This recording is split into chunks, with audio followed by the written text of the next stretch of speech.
Nagbabalik po ang programang Kaimian sa DCRH 4:31 ng hapon at sa bahagi ito ng ating programa, makakausap natin ang sinasabi nga dito na isang eco-warrior. No? Isa siya na tinatawag na the Philippine Queen of Green. At siya ay makakasama natin ngayong hapon. Emer, pakilala natin si Ma'am Luisa Daya Garcia, isang eco-ASEAN architect sa programang ito sa hapon nito. Ma'am Luisa, magandang hapon. Welcome to the show. Magandang hapon po sa inyong lahat, sa buong DZRH team.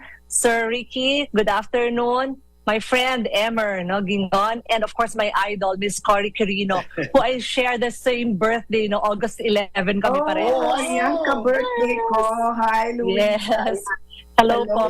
You're too young to be called Queen. Thank you. Ayan Miss Cory, too young daw ako. Idol ko kasi si Miss Cory. So we have to be forever young. You're as young as the woman that rides the dragon in in Game of Thrones. Tell us more about itong yang Green, no? Yang tinatawag na the Queen of Green at ASEAN, eco-ASEAN architect yang dinatrabaho niyo. Right. Well, basically po, ang trabaho ko po bilang arkitekto, I'm very much involved with the environment, no? So, pinag-uusapan po namin dito, how are we going to mitigate climate change? So sa mga buildings or sa built environment po na ginagawa natin, palagi po nating concern energy dahil ito nga po yung nag-create ng ating carbon emissions which causes climate change. Yung tubig, pinag-uusapan din po natin, pagkain, etc. in the built environment. So it's not really just designing buildings, no? It's really designing with nature. And so para ang maka-benefit po nito talaga ay human beings, mga tao talaga. Yeah. Matanong ko nga, anong sinabi niyong build with nature?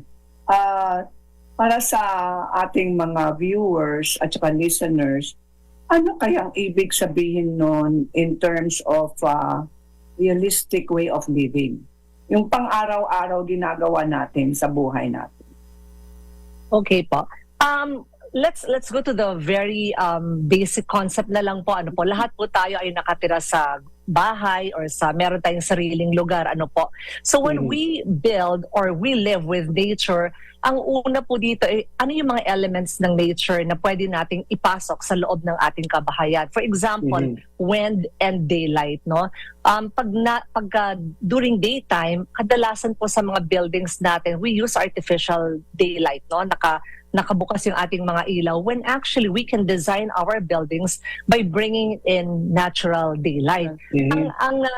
Ang kagandahan po nito is because sunlight affects our hormones.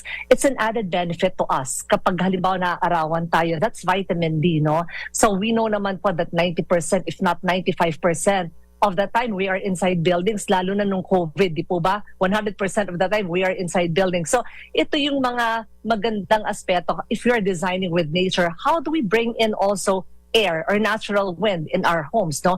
We design it in such a way na yung orientation natin sasagap ng hangin sa loob ng bahay. Which part of the house would you like the wind to come in? Sa living room ba? Sa ating mga kwarto ba? This also helps in flushing out the toxins, no? Or yung volatile organic compounds na nilalabas or ino-off gas ng ating mga building materials. Kunyari, pintura, mga plywood, mga ganyan po, no? So if we flush the air, we are breathing more natural air, so to speak. So these are the basic things when we are designing, no, with nature po. Okay, so ano kaya ang dapat natin gawin bilang mamamayan sa aming buhay? Ano kaya ang mga pagbabago na dapat mangyari? Okay po. Marami po tayong mga style or techniques kung paano po ito gagawin. Ay isang basic pa na lagi kong binibigay na example, no? Alam naman po natin, nakatira tayo sa isang tropical country, napakainit, di po ba? Ang very popular po na bubong na materyales sa Pilipinas ay galvanized iron or yung GI ang Yero. tawagin. Ang popular po na Yero. yero. Ang popular po na kulay ay kulay dark green o kung hindi naman po dark maroon, hindi po ba? May tinatawag po tayo sa green architecture, ang tawag po ay Solar Reflective Index or SRI, na pag ang kulay puti, SRI refers to color. Pagka SRI white po, 100% po nire-reflect na ng Binabalik. init.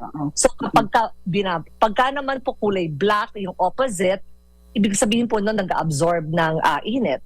So in between, naka-dark maroon ka or naka-dark green, ang bubong nyo po nag-absorb ng malaking init. Ano po?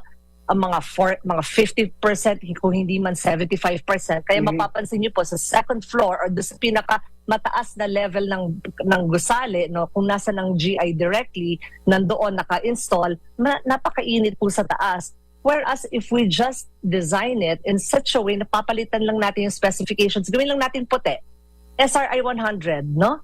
Automatically, the heat reduces a lot, no? And anong benefit po nito? Bumababa ang kuryente natin agad kasi lagi po tayo nagbubukas ng air conditioning in a tropical country.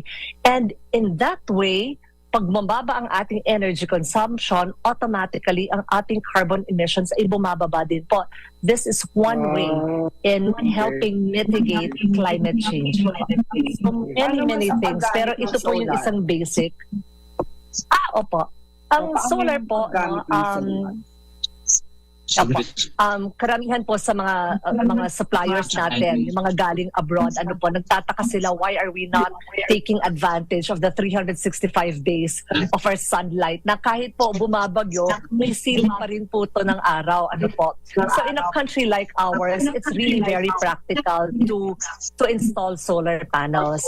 Because libre po ang araw natin.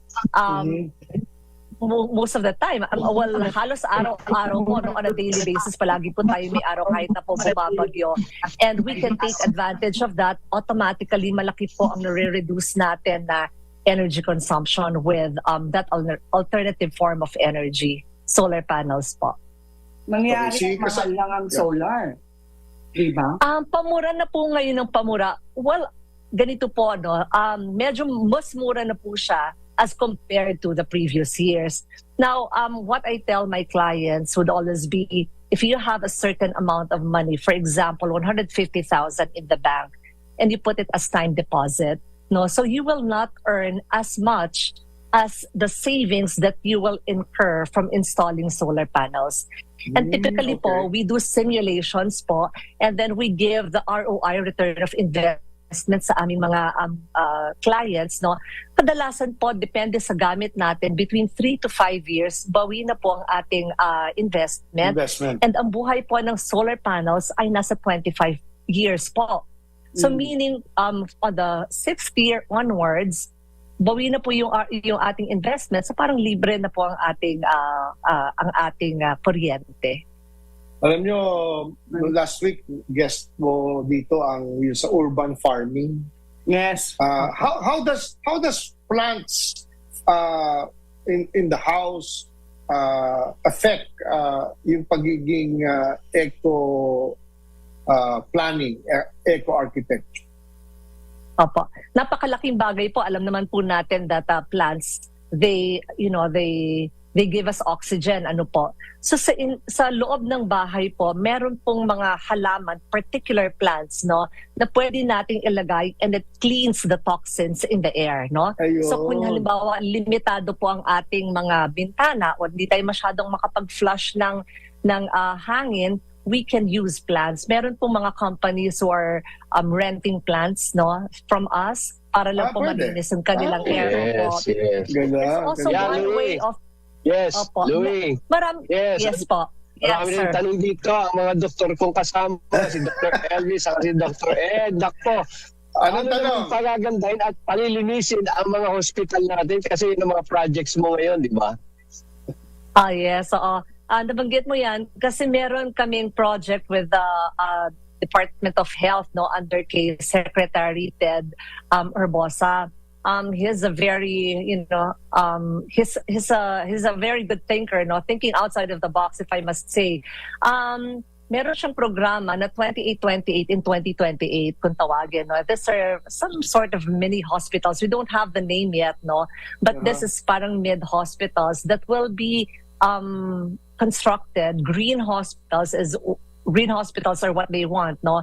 In 28 municipalities, 28 buildings by 2028. So pinag-uusapan na po namin ito and nasa planning stage po kami. Ganda. Oh, Ang ganda. in-announce mo 28 by 2028, ha? Maganda yun. Maganda Opo. yun, Luisa. 2828 by 2028 po. Galing. So gagawin na daw pong green buildings, meron siyang sariling edible gardens, it cleans the air. Tapos yung mga ganun po, no? And then it's a multidisciplinary, we're doing it with a multidisciplinary approach. We'll be working with doctors as well kasi accessibility is also very important. Even urban planners will be part of the whole team. Kasi po, minsan pinag-iisipan natin, paano yung emergency, saan pupunta kung traffic, saan ang daan, etc. In times of crisis, if, for example, evacuation or emergency situation, where do they go? Or kailangan malinaw sa kanila or hindi rin intimidating. Importante nalilinis din yung hangin. How do we even do that without putting the mask right away? So may mga secondary infections kung tawagin tayo sa loob ng hospital. And by greening it, we will try. The target is to really bring down that infection to the lowest level. Architect, merong tanong kagad dito, tubig. Ang laki ng problema natin sa tubig. Gali akong Baguio, wala nang tubig pandilig doon. Meron ngayon gumagamit ng, kung may ulan, rainwater para sa mga toilet, panghugas ng ganito, ganyan. Yan ba kasama sa green architecture? Opo, standard po ang collection ng rainwater, ng rainwater. Ano po? Kasi pag iisipin po natin, kulang na kulang ang tubig natin, yung potable water. There are millions of people who are dying, Filipinos, no? Dying because wala tayong malinis na tubig, no? Wala tayong malinis na iniinom na tubig. And yet, ang ating mga designers sa built industry ay gumagamit lang, nagfa-flush lamang ng tubig sa mga toilets. Hindi ba para sa akin po, no, once you realize that that is not a good thing to do, you will not be specifying potable water to irrigate your plants, nor to flush your toilets, nor to clean your entire buildings. So one way of greening the built environment is to reuse your water from the buildings and collect rainwater as well. Yan. Okay. Ayong lahat. Yan. So, thank you for sharing your ideas. Alam natin na the environment is a concern of everybody, no? At nakakatuwa na meron kayong ganitong effort para mabago ang attitude ng mga binibuild na hospitals, buildings, di ba? Kasi kailangan talaga architect tulong-tulong. At can we ask for your parting words for our listeners and televiewers this afternoon? Go ahead, ma'am. Well, ang gusto ko lang pong sabihin, the climate is changing at talagang papunta na tayo dun sa worst scenario. But bilang mamamayan nitong ating mundo, no, I would like to encourage everyone to change the way we think. Let's change our future by mitigating climate change. Yun lamang po. Okay. Ganda yan, no? Maraming Leaders salamat. in Designing Green, LDG. Thank you, Architect Luisa. And Thank we you hope we din can po. invite you again in the future para mapag-usapan palalo itong mga changes in the way things are done in construction. Maraming I'll be very salamat po. happy. Salamat Thank you. din po sa inyo. Thank Happy you. Easter. Happy Okay. Easter. Happy Easter. Sa oras natin 4:45 ng hapon, magbe-break lang kami ni Cory at ni Emer na nasa NLEC kasama ni Doc Elvis at ni Doc Ed. At pagbalik natin, ang inyong paboritong programa, paborito din ni Dr. Elvis ito, Happy, Healthy, at iba pa. Babalik pa kami. Standby po mga kaibigan.